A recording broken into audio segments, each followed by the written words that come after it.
Est-ce que notre pays est bien dans cette tendance de déclin depuis maintenant quelques années? C'est ce que nous allons voir ensemble dans cette vidéo.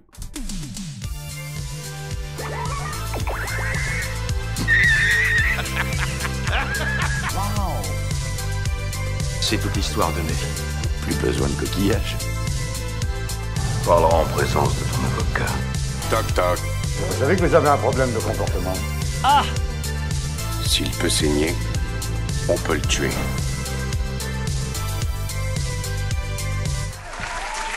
Bonjour à tous les amis, bienvenue à vous sur la TV42. J'espère que vous avez la forme, j'espère que vous allez bien. Merci à tous les nouveaux abonnés qui nous ont rejoints sur la TV42. C'est sympa, c'est cool parce que je vois que depuis que les vidéos ont repris suite à la nouvelle année, eh bien on reprend le rythme et du coup de nouvelles personnes arrivent sur la chaîne, donc c'est super cool. Merci à vous de votre intérêt, merci de vos réactions, de vos commentaires, de vos likes et puis de vos partages aussi certainement, parce que c'est ça aussi qui provoque le nombre de vues qui augmente sur certaines vidéos. Donc ça c'est cool, merci à vous encore une fois.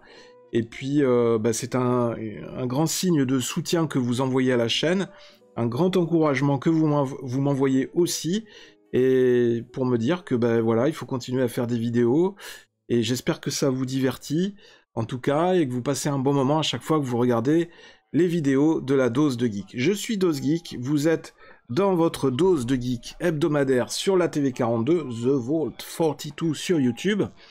J'espère que vous allez passer à nouveau un bon moment en ma compagnie dans cette nouvelle vidéo. Je ne sais pas, parce qu'on va pas parler spécialement de bonnes nouvelles, mais je suis un petit peu obligé d'en parler, évidemment. C'est la révolte des agriculteurs qui frappe la France depuis maintenant une semaine. Il y a eu plein de choses qui sont passées, ça va très vite. Et puis avec les réseaux sociaux, on a les infos très rapidement, tout se bouscule. Donc si on voulait même arriver à couvrir toute l'actualité, il faudrait faire une nouvelle vidéo toutes les heures, tellement il y a énormément d'infos.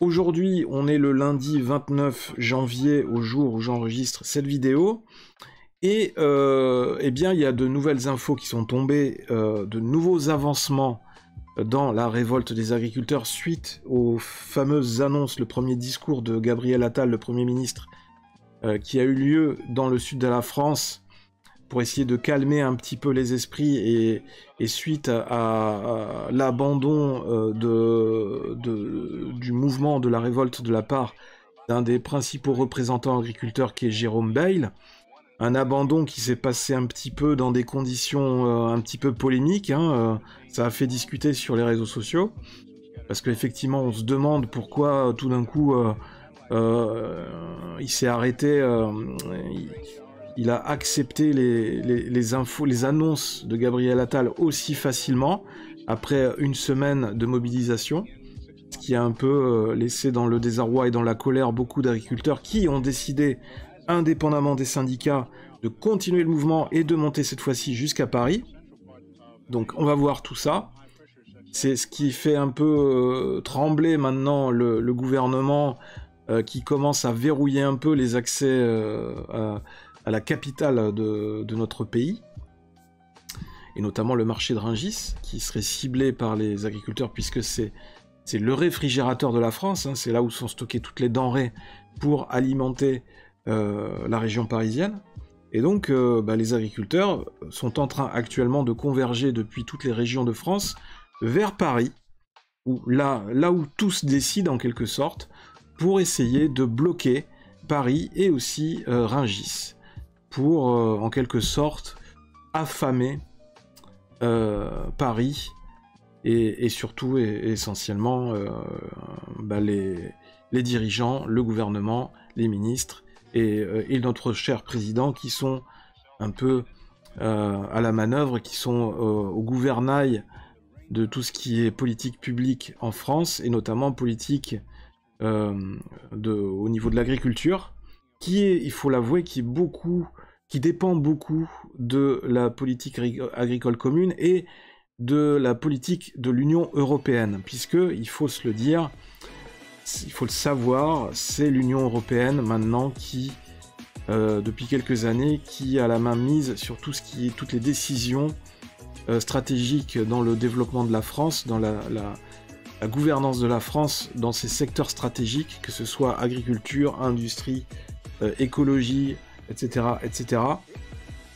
Et les agriculteurs français ont voulu exprimer leur ras-le-bol par rapport à ces politiques européennes qui sont complètement incohérentes, qui sont en train de tuer le travail dans notre pays, à l'avantage d'autres pays de l'Union européenne. Donc en fait, il n'y a aucune harmonisation dans toutes ces normes.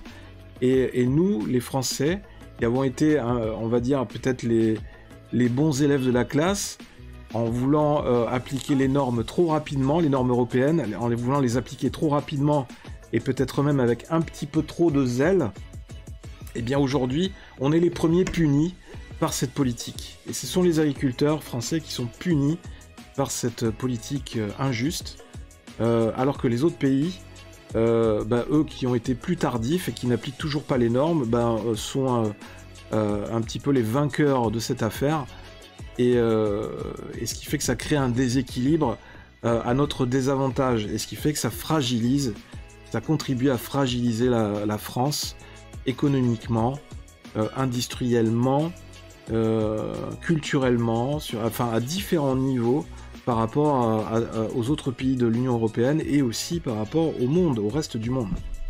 Donc on va voir ça ensemble, et en fait, dans tout ce contexte-là, dans tout ce qui se passe actuellement, en fait, on se rend compte que la France est très fragilisée, et c'est pas nouveau, c'est depuis maintenant quelques années.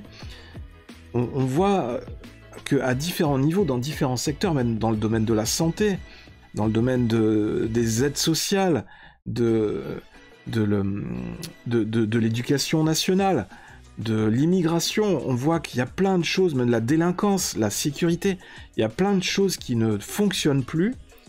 Il n'y a plus de services publics, les Français se plaignent régulièrement qu'il y a de moins en moins de services publics, et donc on est en droit aujourd'hui de se poser la question au même titre que de nombreux Français et de nombreux partis politiques de l'opposition: la France est-elle en plein déclin? La France, et d'ailleurs, doit-elle craindre le déclin économique? Donc déjà, il y avait des articles qui commençaient à paraître en 2021. Celui-là, il date du 6 octobre 2021. C'était juste après la pandémie, qui a fait beaucoup de mal, il faut le dire, à notre économie, qui est à l'origine, notamment les restrictions sanitaires totalement incohérentes et injustes, on l'a dit souvent de nombreuses fois sur cette chaîne, qui ont contribué à tuer encore plus l'économie, à tuer de nombreuses entreprises françaises dans ce pays. Et donc on est en droit, avec tous ces effets de ces politiques incohérentes, de ces politiques inefficaces ou biaisées, on est en droit de penser que tout ça a contribué à fragiliser notre pays. La perte de poids et d'influence économique de l'Hexagone peut se lire dans de nombreux indicateurs. Certaines tendances sont préoccupantes, mais les motifs d'optimisme sont tout aussi réels. Le pays continue de compter, tant au niveau macroéconomique qu'à travers ses très grandes entreprises. Oui, alors on essaye, dans les médias de manière générale, on essaye de voir le verre à moitié plein plutôt que le verre à moitié vide. Donc on essaye toujours de positiver. C'est en quelque sorte la ligne directrice qui a été imposée, qui a été ordonnée par le gouvernement. Mais ça n'empêche pas qu'en fait des sondages ont été faits auprès des Français. Donc là on a un sondage Ipsos 2020 donc déjà en 2020 on avait cette idée qui commençait à apparaître auprès d'un panel représentatif de Français. Le pays, selon vous, est-il en déclin? Et donc on avait seulement 22% qui pensaient non. Donc je pense que ce sont des gens qui ont voté pour Emmanuel Macron. Ça doit être des boomers qui sont absolument pas touchés par tous les effets négatifs, qui sont pas touchés par la crise de l'emploi, des hôpitaux, enfin voilà. On a 27% de la population qui pense que oui, et c'est irréversible. Et on a 51% de la population qui pense que oui, le pays est en déclin, mais ce n'est pas irréversible, on peut encore faire quelque chose. Le PIB est passé du 5e rang mondial en 1980 au 10e aujourd'hui en données PPA corrigées de pouvoir d'achat. Le PIB par habitant a dégringolé du 5e au 25e rang et le poids dans l'économie de la planète a chuté de 4,5% à 2,3%. Et ça, ce n'était qu'en 2020. C'est-à-dire, je crois qu'il n'y avait pas encore le conflit de l'Ukraine qui avait démarré.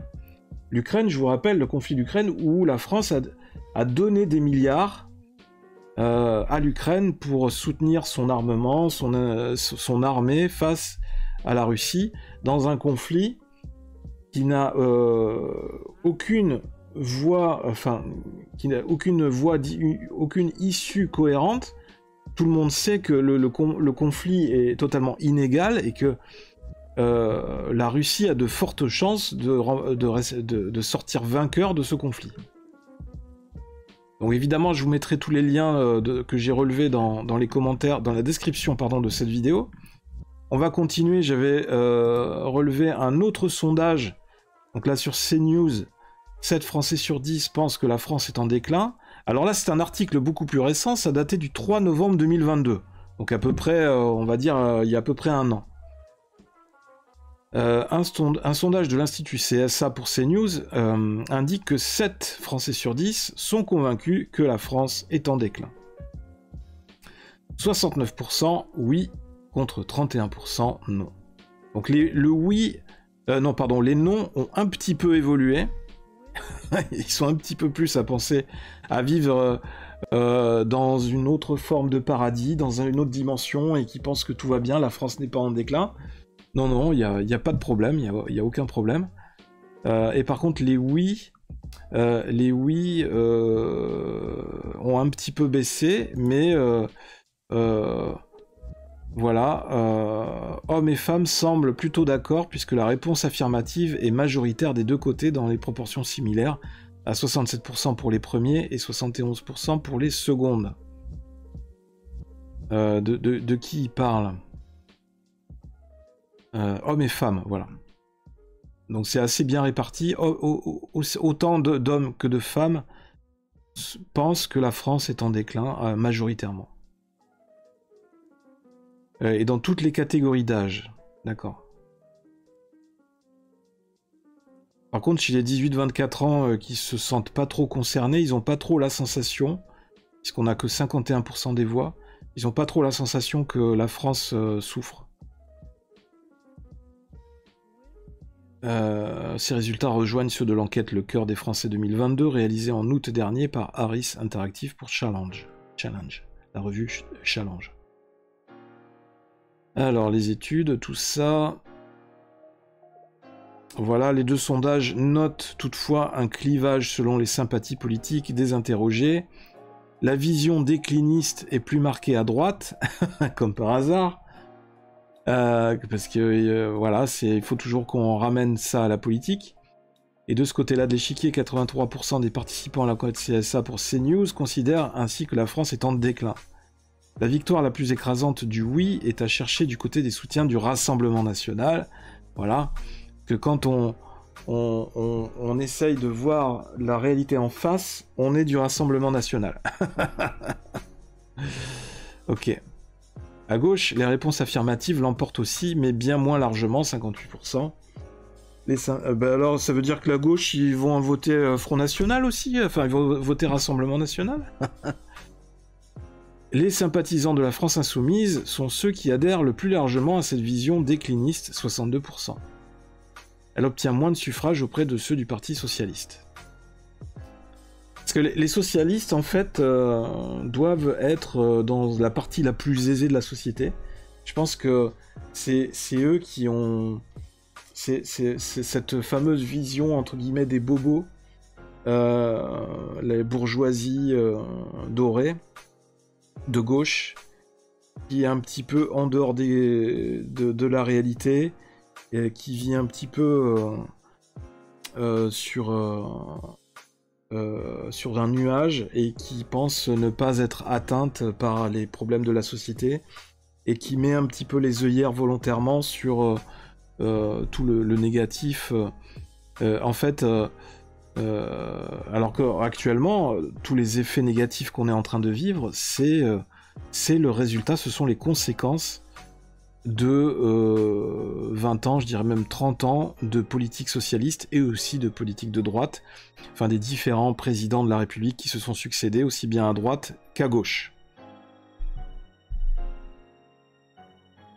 Bien, continuons. Alors, ça ce sont les sondages. Voilà, pour vous montrer que je dis pas de conneries, hein, qu'il y a quand même des sondages qui disent, qui reflètent cette pensée globale. Mais maintenant, on va aller... tiens, on va faire comme ça. On va essayer de faire un petit tour d'horizon rapide de toutes les choses négatives, enfin, une petite synthèse, un petit résumé rapide, parce qu'il ne faut pas que la vidéo dure 1 heure, de tous les points négatifs, tout ce qu'on doit se subir depuis maintenant des années, de manière plus importante depuis 3 ans, en France, et qui fait que ce sentiment général s'est encore plus accentué. Cette impression générale que la France est en train de se déliter, qu'on a perdu le contrôle, et qui fait que de plus en plus de Français d'ailleurs réfléchissent même à quitter le pays, à aller s'expatrier. Parce que on a perdu cette qualité de vie, on a perdu cette envie, cette motivation. Les gens se plaignent de plus en plus de cette perte de qualité de vie en France. Donc là, il y a l'inflation hein, qui contribue à ça.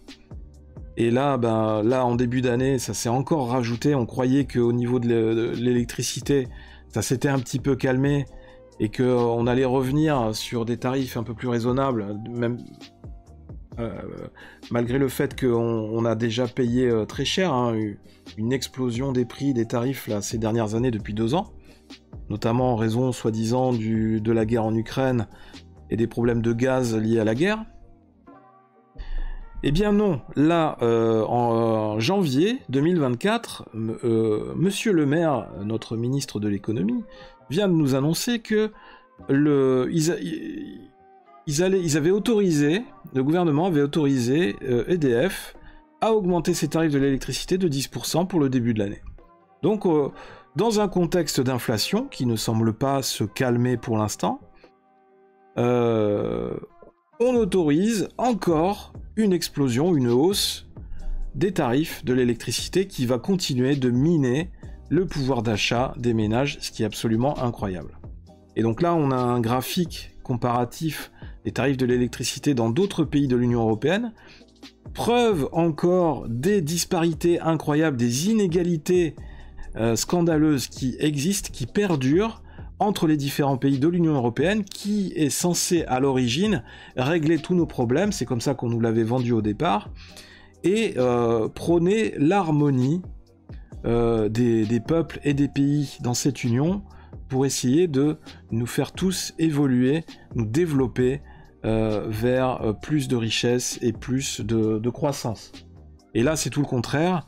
Depuis l'Union européenne, on a pu constater, on a pu assister qu'à une dégradation continue et constante de nos conditions de vie, nos conditions de travail et de notre économie.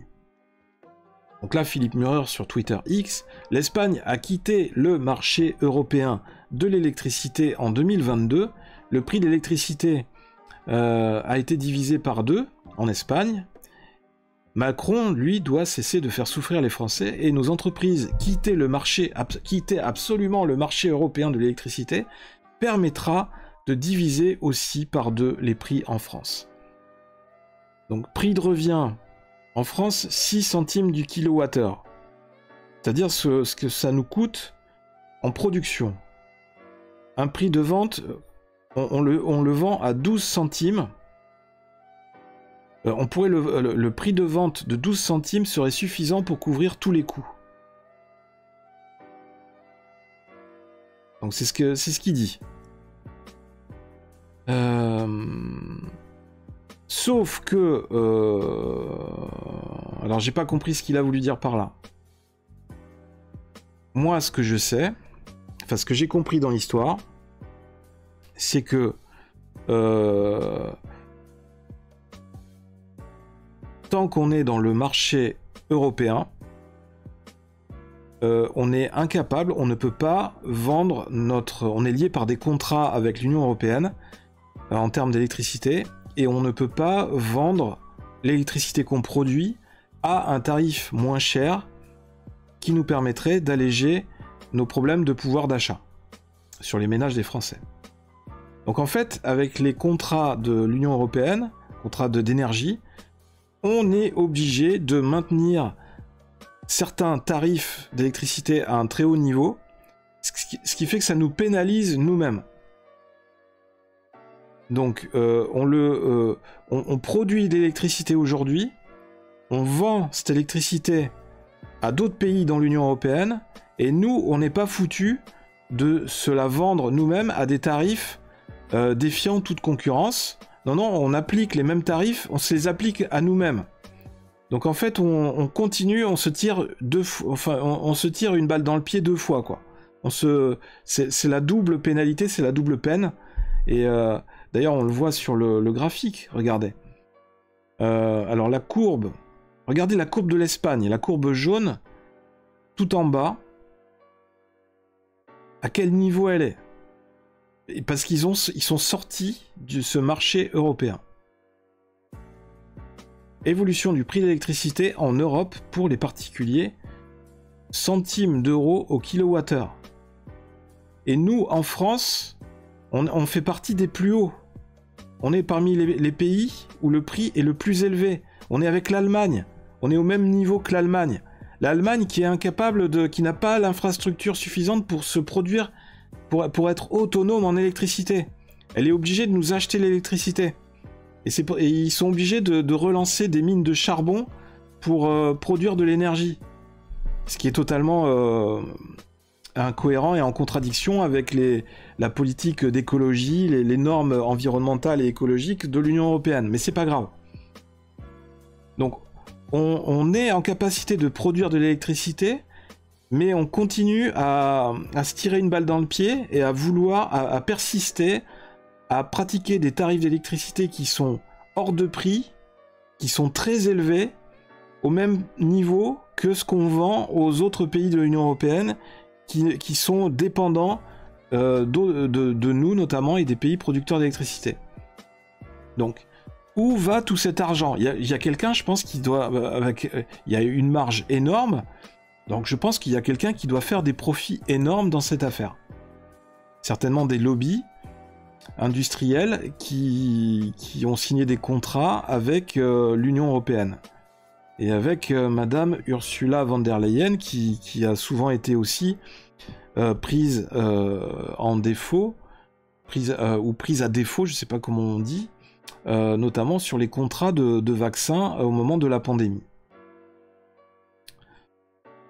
Alors le but, comme nous dit Sistaléa, son but, faire souffrir les Français pour faire plaisir à ses maîtres européens, notamment allemands. Il n'y en a rien à faire de la misère des Français du moment que ça cadre avec leurs objectifs. Et si vous êtes à bout de ce cirque, je vous aiderai à comment vous expatrier en Espagne, d'accord? Et c'est vrai qu'il y a des Français qui sont partis s'installer en Espagne. Hein. Je crois que j'avais vu un reportage, un témoignage sur... je crois que c'était sur M6. L'Allemagne ne voudra pas qu'on fasse pareil.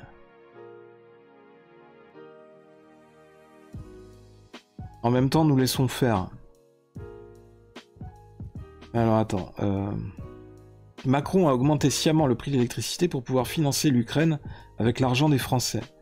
L'opposition est absente, donc inutile.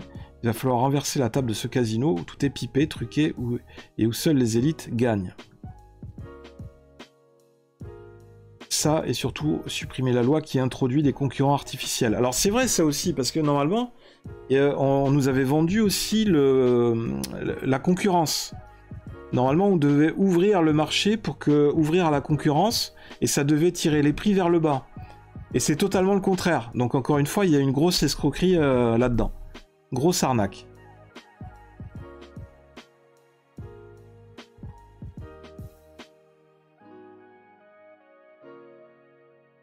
Alors... Macron est un pervers narcissique. Et voilà, où va actuellement tout cet argent? Ce serait intéressant de mener une enquête. Là, la fameuse émission sur France 2 de... comment elle s'appelle, la journaliste qui fait souvent des enquêtes, des reportages. Qu'elle aille faire une enquête sur où va l'argent des marges de l'électricité.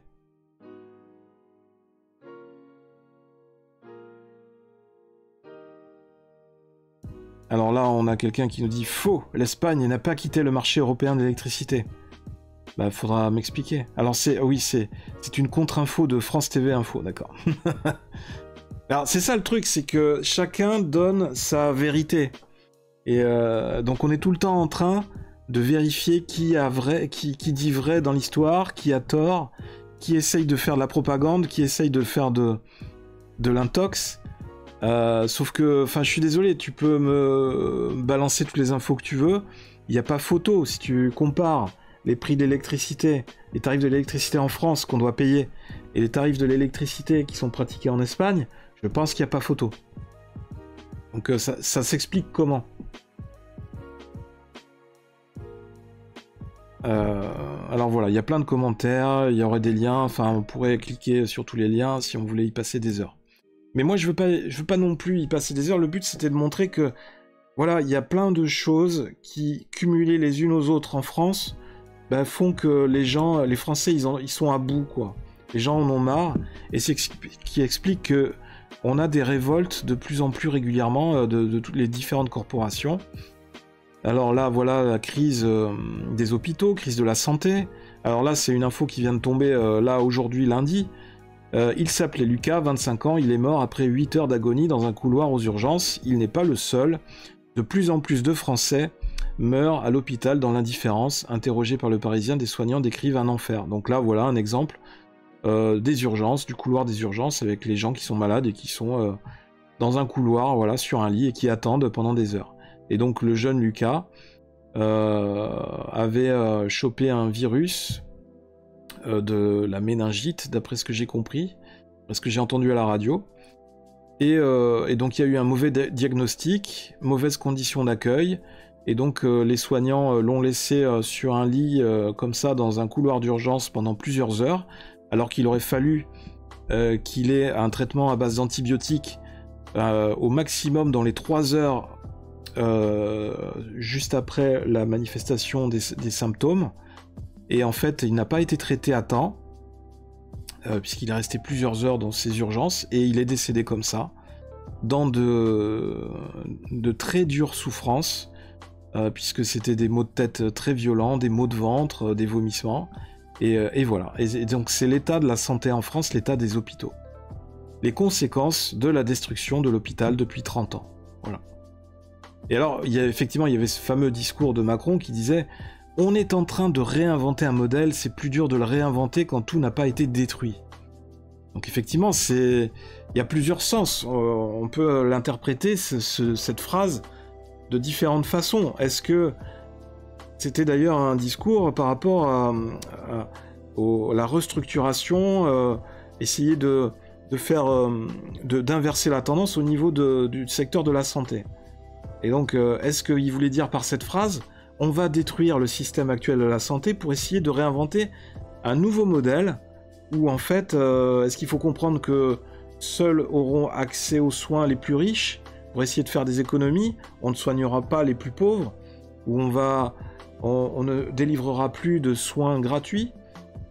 Qu'est-ce qu'il faut comprendre avec ce genre de phrase? La destruction en marche. Parce que c'est notre projet! Ouais! Combien de fois je l'ai montré sur la chaîne, ce genre de gif? Le Macronistan. Des jeunes meurent aux urgences alors que Macron nous expliquait dans un monologue dont il est friand que tout allait bien. L'hôpital est à l'image du pays, délabré, déclassé, tiers-mondisé, on va dans le mur.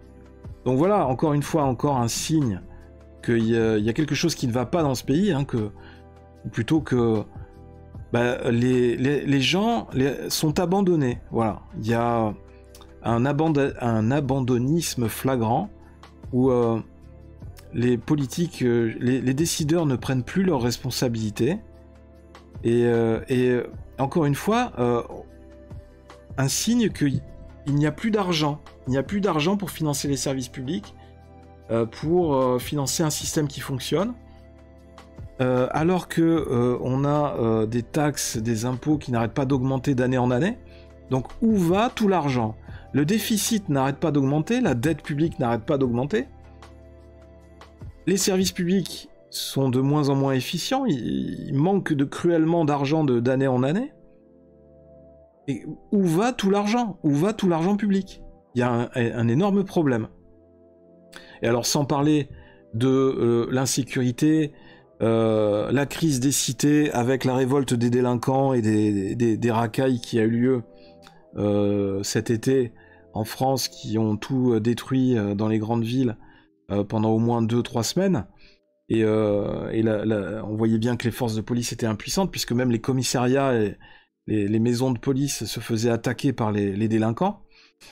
Donc il y a vraiment un gros problème de sécurité accentué par la création, par l'explosion de la drogue en France, l'explosion des zones de non-droit aussi, et une immigration incontrôlée depuis des années. Et alors là, c'est un énième syndrome de tout ça, hein. Les gens pètent un plomb, on a de plus en plus de gens qui vivent dans la rue, qui n'ont aucun moyen, qui se comportent n'importe comment, qui ne respectent pas les conditions ou les coutumes ou les gens qui vivent dans notre pays, en fait. Et donc là, voilà, une info qui vient de tomber ce matin, un homme nu a été filmé dans la gare de Lyon, nu, le mec, sur la voie publique, en train de jeter ses excréments sur les voyageurs. Donc c'est vraiment n'importe quoi. On vit dans un asile à ciel ouvert. Donc je vous montre pas le devant. Là, heureusement, je suis tombé sur le postérieur. Mais voilà. C'est n'importe quoi. Le mec est complètement nu, en plein centre-ville, dans une gare. Il fait ses besoins devant tout le monde. Et en fait, il est tellement taré qu'il jette ses excréments sur les gens, quoi. Donc, dans quel pays vit-on? Il n'y a pas un service de l'ordre, il n'y a pas des policiers qui sont en patrouille. Je croyais qu'on était dans un plan Vigipirate avec des militaires qui étaient censés patrouiller régulièrement. D'ailleurs, j'ai été en gare de Bordeaux il y a à peine une semaine. On les a vus, les militaires du Vigipirate qui patrouillaient, qui circulaient à 3 dans les allées de la gare. Et là, à gare de Lyon, il n'y a personne. Comment se fait-il qu'on assiste à ce genre de vidéo aujourd'hui en 2024 dans un pays supposé civilisé en France? C'est absolument incroyable. C'est une dinguerie de se prendre un projectile de caca et de se faire courser par un mec à poil. Les JO s'annoncent exceptionnels. Et il lance ça de toute son âme comme Izuku à l'examen de début d'année. Cette image était donc vraie. Donc là, on voit le mec en train de faire ses besoins, mais avec les gens qui passent autour. Mais c'est absolument incroyable. C'est absolument incroyable. Nouvelle forme de terrorisme. Hein. Et puis après, l'idée aussi qui fait que les politiques sont complètement déconnectés de la réalité. Un député En Marche qui, sur un plateau TV face à Éric Zemmour, qui dit que pour lui, un agriculteur, il peut vivre bien avec 350 € par mois. Quelque chose qui va peut-être vous choquer, mais il y a des agriculteurs, c'est pas la majorité de ceux qui gagnent 350 €, mais il y en a qui gagnent 350 € et qui vivent bien, parce qu'ils capitalisent. Mais oui, parfaitement. Écoutez, je pourrais... Ils capitalisent, voilà, c'est ça. Donc comment tu fais pour capitaliser quand tu gagnes juste 350 € par mois et que tout part en bouffe? Et payer aussi l'électricité, payer, je sais pas, payer les taxes, parce que un agriculteur, il est propriétaire, donc il doit payer la taxe foncière, j'imagine. C'est hallucinant, on vit dans un monde de fous. On a un député, en 2024, qui nous dit qu'un agriculteur en France, il peut vivre bien, il peut vivre avec seulement 350 € par mois. Donc je comprends Éric Zemmour qui fasse les gros yeux en face. C'est la déconnexion totale. Alors là, c'est un député En Marche. Donc il fait partie quand même du parti des gens qui sont au gouvernement actuellement. Ce sont ces gens-là qui dirigent notre pays, qui gouvernent notre pays, qui votent les lois, enfin qui décident des lois et des réglementations qui vont régir notre vie quotidienne. Donc ils votent les lois concernant nos tarifs de l'électricité, concernant les normes qui doivent s'appliquer à notre vie, à notre façon de consommer, à notre façon de vivre, qui votent les lois concernant les taxes, qui nous frappent de plein fouet. Enfin voilà, c'est hallucinant. Quand un député LREM né dans la très rurale commune de Neuilly-sur-Seine, payé minimum 7 239 € par mois, vient expliquer que des agriculteurs peuvent vivre bien avec 350 € par mois, il convient légitimement de s'interroger sur leur degré d'ignorance et de mépris. Donc voilà, hein, les réactions évidemment sur les réseaux, sur Twitter. Vous pensez qu'il y arriverait, lui, à vivre avec 350 € par mois? J'en doute. On devrait le payer 350 € par mois, on verra la tête qu'il fera et combien de temps il va tenir. Ben, 350 € par mois, t'es à la rue. Tu dors dans les tentes sur le trottoir avec Sandrine Rousseau d'ailleurs, qui a tenté un énième coup de com', mais qui c'était vraiment... c'était une insulte aux gens qui vivent dans la rue. Les agriculteurs sont acculés, nombreux suicides sont à constater, ils sont les victimes des dégénérés au pouvoir, et pourtant nos agriculteurs sont indispensables à notre vie. Le travail de la terre est un art, il est temps de les respecter. J'ai honte. Mais comment peut-il dire de telles âneries, Cruchot? Personne ne peut bien vivre avec 350 € par mois, enfin.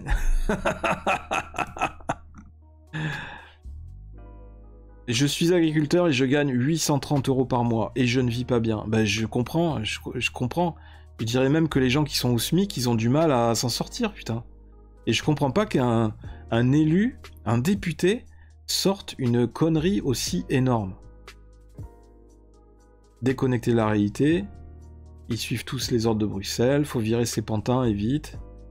Ils ne tiendraient pas une semaine avec 350 €. Ben voilà.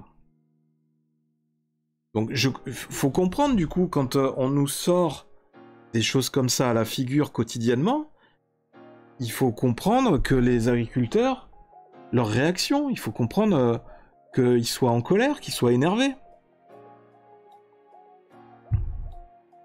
C'est de la provocation presque, c'est de l'insulte à ce niveau-là. Et alors encore pire, parce qu'en plein moment de la révolte agricole, juste avant le discours de Gabriel Attal, où il était soi-disant prévu qu'il annonce, enfin qu'il fasse des annonces par rapport aux revendications des agriculteurs, ben les députés à l'Assemblée nationale, ils ont voté d'un commun accord de s'augmenter les frais de mandat de 300 € par mois pour chaque député. Décidé ce mercredi 24 janvier d'augmenter de 300 €, enfin 305 précisément, l'avance de frais de mandat qui leur permet de financer des déplacements ou de louer des permanences pour suivre les effets de la hausse des prix. Bah voilà, hein, eux, ils ont le droit de se voter des augmentations pour suivre l'inflation. Par contre, les Français, eux, on n'a pas le droit de leur augmenter, d'indexer leur salaire sur l'inflation. Non, ça c'est pas tolérable. On ne peut pas l'accepter. Tous les groupes ont soutenu la hausse, excepté LFI qui s'est abstenu. Évidemment, ils sont très malins. Comme ils sont en minorité, ils savaient très bien que de toute façon, ils perdaient pas grand-chose à s'afficher dans l'opposition de ça. Mais même s'ils s'y opposaient, ils savaient très bien que ça allait passer. Donc du coup, ils ont joué un petit peu la démagogie. Mais évidemment que tous les députés, ils sont bien contents d'avoir cette augmentation tous les mois. Quel sens du timing! Quelle mascarade! Encore une fois, une provocation de la part de nos élus à l'égard des Français qui travaillent. C'est absolument incroyable. Et le pire, c'est qu'après coup, les gens leur ont fait la remarque, même les journalistes, ils leur ont dit « Mais vous trouvez pas que c'est un peu provoquant? Vous trouvez pas que c'est en décalage par rapport à ce que vivent les Français actuellement, l'inflation, la révolte des agriculteurs qui sont pas assez payés, qui se battent pour que leur travail soit reconnu et pour vivre de leur travail qui n'est pas assez rémunéré. Et ces députés, ils ont le culot de dire « Ah ben non, mais c'est normal, on a quand même le droit de se voter une augmentation parce que c'est pour... Nous aussi, nos frais, ils augmentent avec l'inflation. » Et c'est les mêmes qui se sont votés aussi l'exonération de vaccins obligatoires au moment de la pandémie, il faut le savoir. et qui ont voté aussi l'exonération des forces de police et des CRS du vaccin anti-Covid au moment de la pandémie, parce qu'ils avaient bien besoin d'eux pour se protéger de toute révolte populaire éventuelle. Et ça, par-dessus ça, c'est rajouté. Là, aujourd'hui, au moment où est-ce que je l'ai vu, ça ça devient de plus en plus chaud. Aujourd'hui, lundi 29 janvier, je sais plus où je l'ai mis l'info, mais c'est pas grave. Maintenant, c'est les sénateurs. Les sénateurs viennent de se voter aujourd'hui, 29 janvier 2024. Ils se sont votés à leur tour une augmentation des frais de mandat, cette fois-ci de 700 €, les gars. 700 € par mois d'augmentation de frais de mandat pour les sénateurs. Donc, à un moment donné, où est-ce que ça s'arrête? La grande arnaque, la grande escroquerie. Ils sont en train de voler l'argent du peuple. En pleine période d'inflation, de crise incroyable, historique, économique, que les Français connaissent, sont en train de traverser aujourd'hui, en pleine période de révolte agricole, c'est... Non. Je dirais pas le gros mot, d'élus, de sénateurs, de députés, sont en train d'insulter le peuple français en se votant des hausses de salaire, hein, puisque c'est tout simplement du salaire, ça va payer... c'est soi-disant, c'est présenté pour payer des frais de mandat, mais c'est de l'argent qu'ils encaissent, hein, dans tous les cas. Donc ils se votent comme ça, de manière unilatérale, ils s'octroient eux-mêmes, c'est normal, c'est eux qui se votent tout, et c'est eux les décisionnaires. Donc, moi, j'aimerais bien aussi, si je pouvais me faire un salaire, je me fais le salaire que je veux, voilà. J'ai argent à volonté, tiens, ce mois-ci, je vais me faire 10 000 € par mois. Ah, puis comme j'ai argent à volonté, ben, je vais me le faire tous les mois pendant 50 ans. Voilà, ou même de manière infinie. Voilà. Et jusqu'à... même de manière... jusqu'à la 3e génération. Allez, comme ça, puisque j'ai l'argent à volonté, je fais ce que je veux avec l'argent. Allez. C'est incroyable. Ce niveau d'insulte et d'irrespect.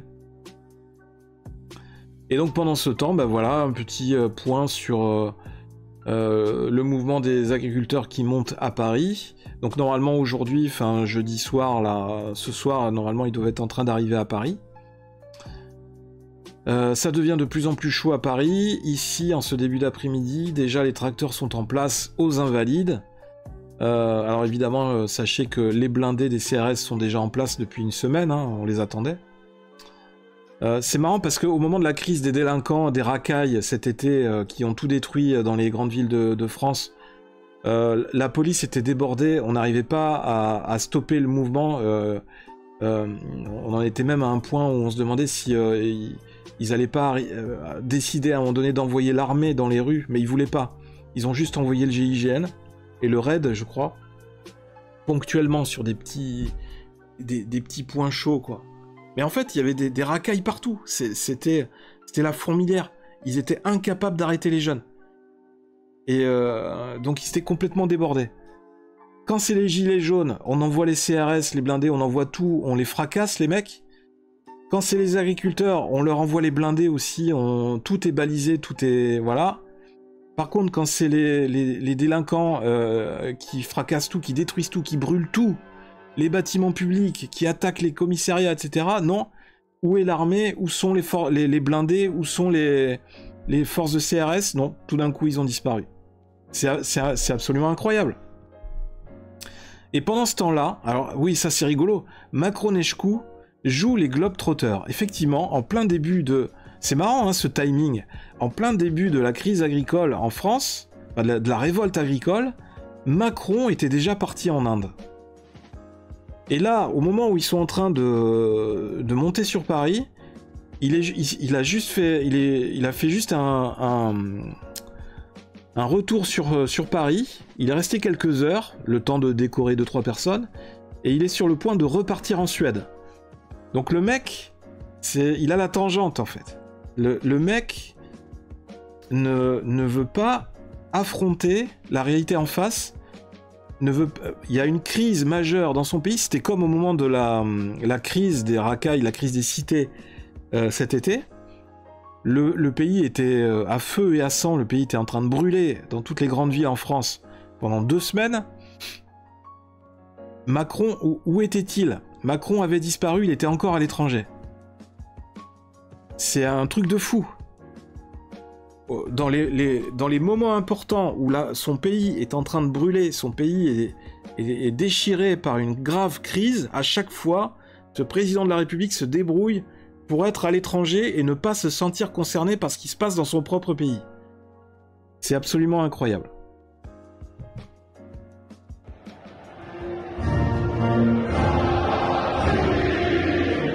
Alors bon, ça c'est une musique qu'ils ont rajoutée. Donc ça c'est, oui, les invalides. Alors évidemment, les agriculteurs du nord de la France étaient là avant ceux du sud, hein, parce que pour faire la route en tracteur depuis le sud-ouest, je vous garantis qu'il y a un peu de route. Macron part se cacher en Suède avec sa femme. Ou avec son mec, il faut dire, je sais pas.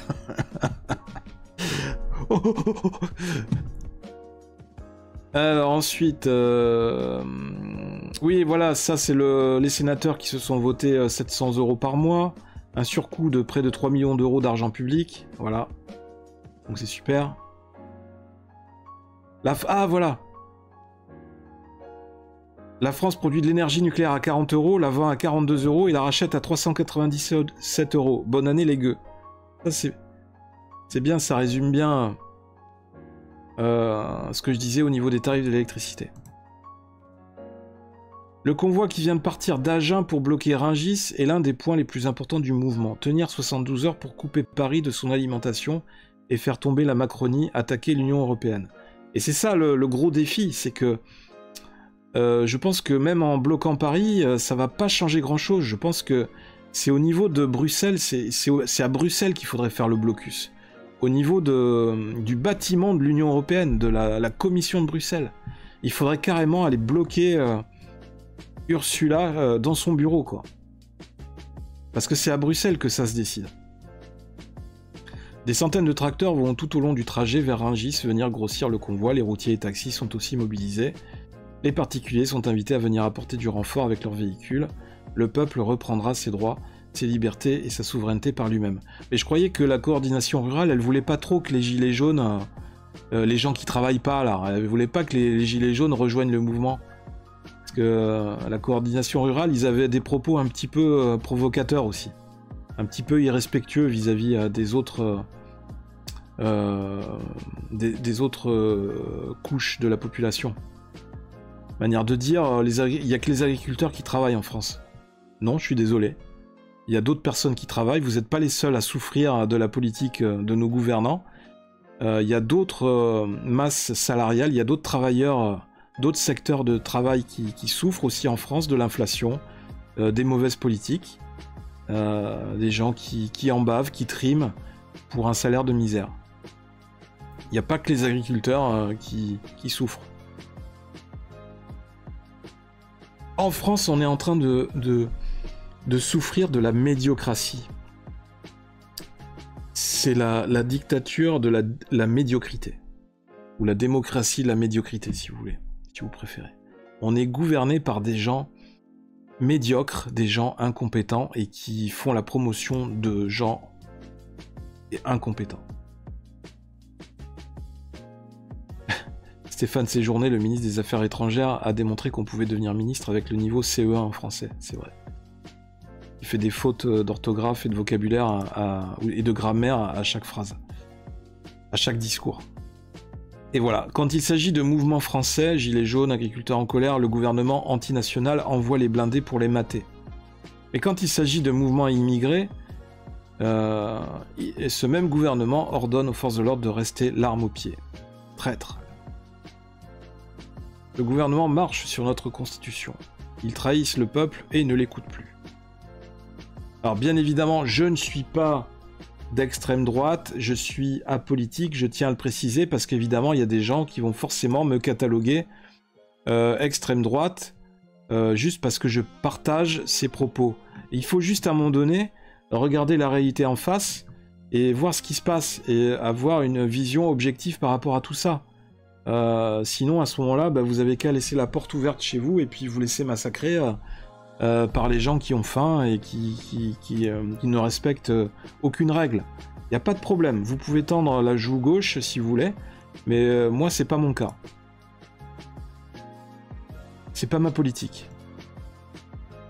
Pour moi, quelqu'un qui vient dans notre pays, comme ça s'est déjà fait par le passé avec différentes vagues migratoires et avec différentes communautés, les gens qui viennent s'installer dans un pays, et ça se passe aussi dans n'importe quel autre pays, quand vous venez vous installer dans un pays, vous respectez les coutumes, les habitudes, la vie du pays, les traditions, la culture. Vous n'essayez pas d'imposer votre propre culture et votre propre langue ou votre propre religion. C'est quand même le minimum. Si vous essayez de faire ça dans d'autres pays, vous allez voir comment vous allez être reçu. Et souvent, il y a d'autres pays qui sont bien plus racistes que ce que nous, en France, on voudrait faire croire que les Français sont racistes.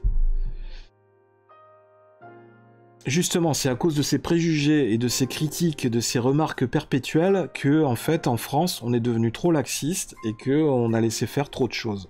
Et aujourd'hui, on en paye le prix de ce laxisme. L'économie française accuse un déclin marqué, peut-il être enrayé?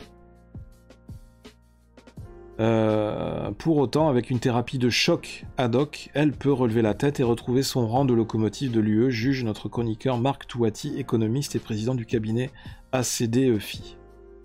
C'est la clé principale de notre avenir. La France est-elle en déclin? Et si oui, peut-on l'enrayer et sortir de l'ornière? Ok. En matière de richesse par habitant, la France est ainsi passée de la 11e place mondiale en 1990 à la 24e place en 2022. Dans le même temps, notre croissance structurelle, qui s'obtient lors d'un fonctionnement normal de l'économie, a chuté de 2,5% à 0,9%. Croissance structurelle a chuté, hein, alors que notre ministre de l'économie nous martèle depuis 3 ans que non, la France, l'économie de la France est redressée et qu'on va mettre à genoux la Russie.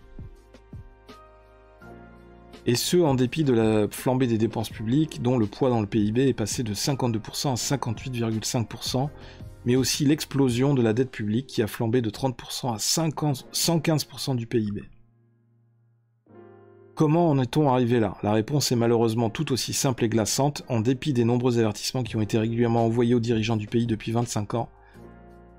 Rien n'a été fait pour sortir la France de l'ornière et lui éviter de tomber dans le chaos. Depuis plus de 30 ans, le déni de réalité a été érigé en bannière inébranlable et les mêmes politiques inefficaces ont été appliquées.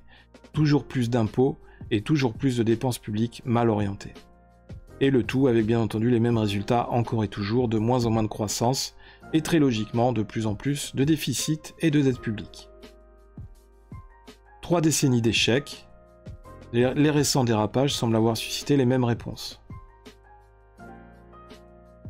La France fait tout pour conserver sa place de numéro 1 mondial en termes de pression fiscale et de dépenses publiques. Mais quand allons-nous enfin nous réveiller? Quand allons-nous enfin comprendre que cette fuite en avant n'a pas de sens et compromet l'avenir de notre société tout entière? Le problème des agriculteurs, c'est pas que le problème qu'ils n'arrivent pas à vivre de leur travail. Non, ce problème, il est commun à beaucoup de Français aujourd'hui. C'est pour ça que beaucoup de Français pensent à quitter le pays, à s'expatrier, en espérant avoir une vie meilleure ailleurs. C'est un problème de fond, c'est un problème sociétal, un problème économique, un problème politique. Parce que on a été trop laxiste, encore une fois, pendant plusieurs décennies. On a laissé, j'ai envie de dire, on a laissé un peu trop les mains libres à nos politiques.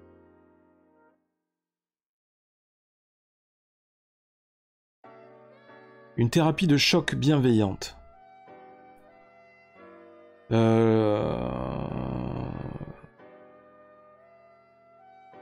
La situation a empiré au cours des dernières années. Il faudra également ajouter un effort d'humilité, d'explication et de pédagogie à grande échelle.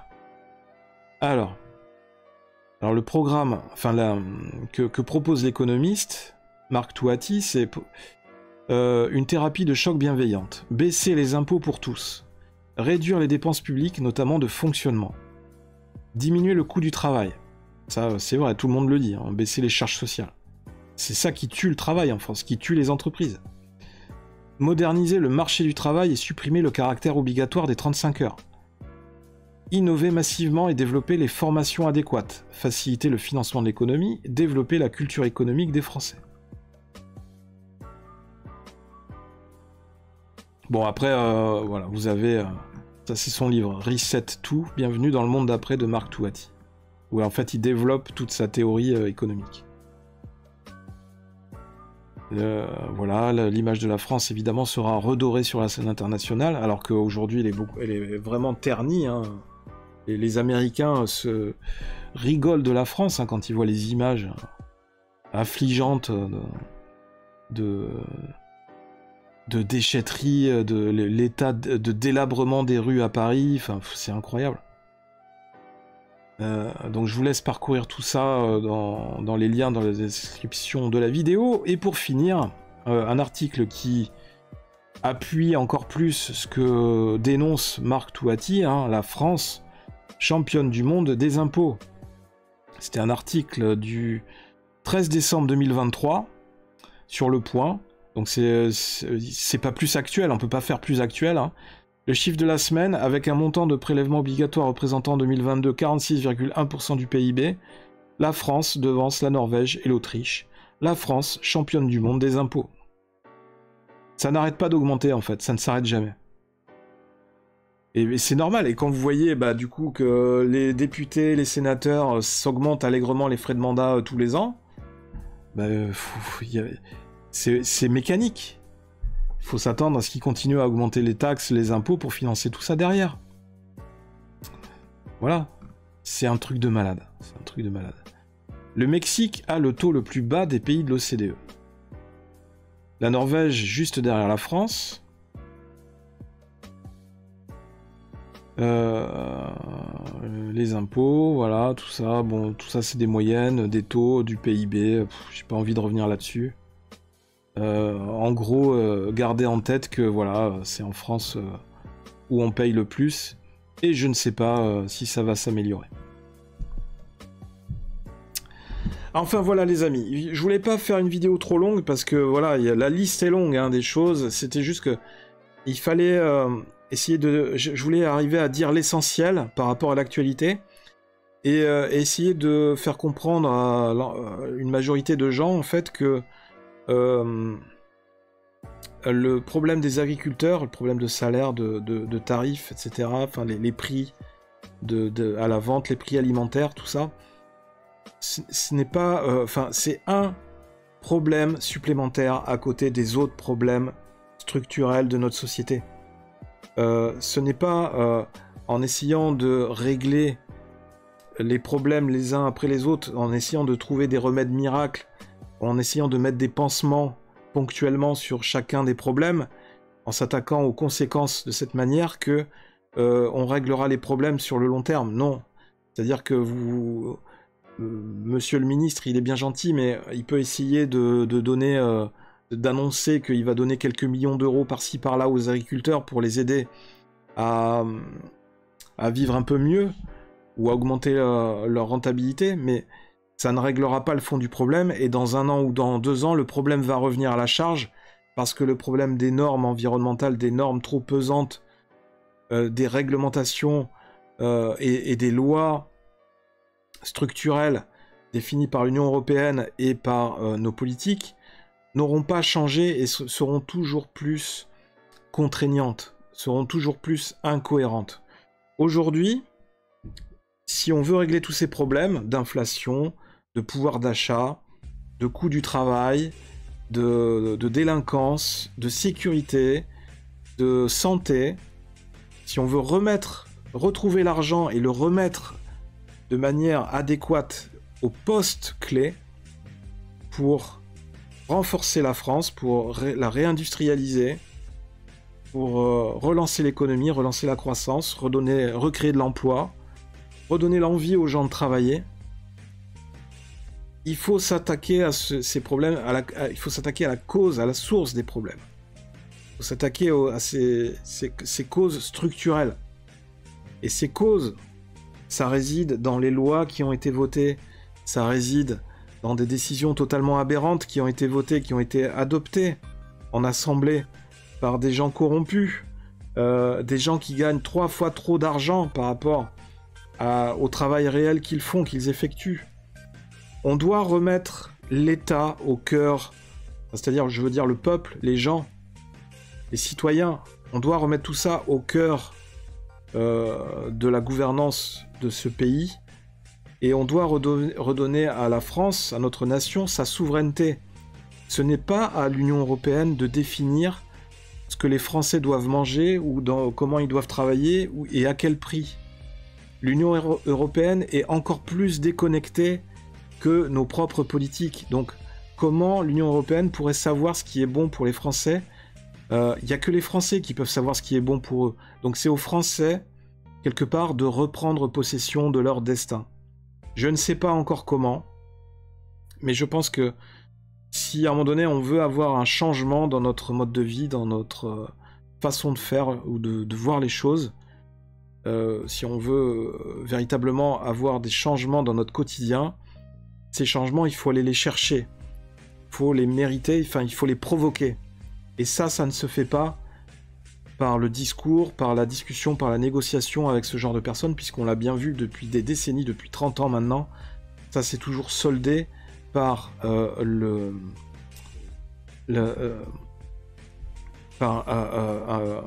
gros avantages pour nos politiques, pour nos gouvernants, et toujours au désavantage de la population. C'est toujours le peuple qui en paye le prix au final.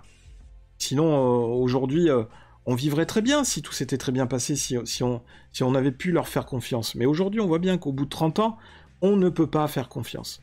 Donc il faut que les Français, les citoyens, ils aillent chercher à nouveau, ils reprennent possession du gouvernement, de l'État, en fait. Il faut qu'ils reprennent possession de ce pouvoir régalien et de ce pouvoir de gouvernance, ce pouvoir d'administration des services de l'État, des services publics. Parce qu'aujourd'hui, on voit bien que c'est très mal géré. D'ailleurs, la preuve, c'est en déficit permanent et qui n'arrête pas d'augmenter. Donc, à un moment donné, il y a faute lourde, il y a faute grave de gestion. Un gestionnaire d'entreprise, lui, serait jugé beaucoup plus lourdement par le tribunal de commerce pour le même type de faute de gestion.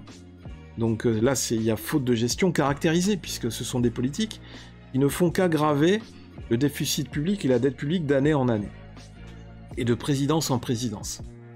Donc à un moment donné, il faut avoir le courage de dire les choses et de dégager ces gens qui n'ont plus aucune légitimité et qui ont fait plus de mal qu'elles n'ont fait de bien à ce pays.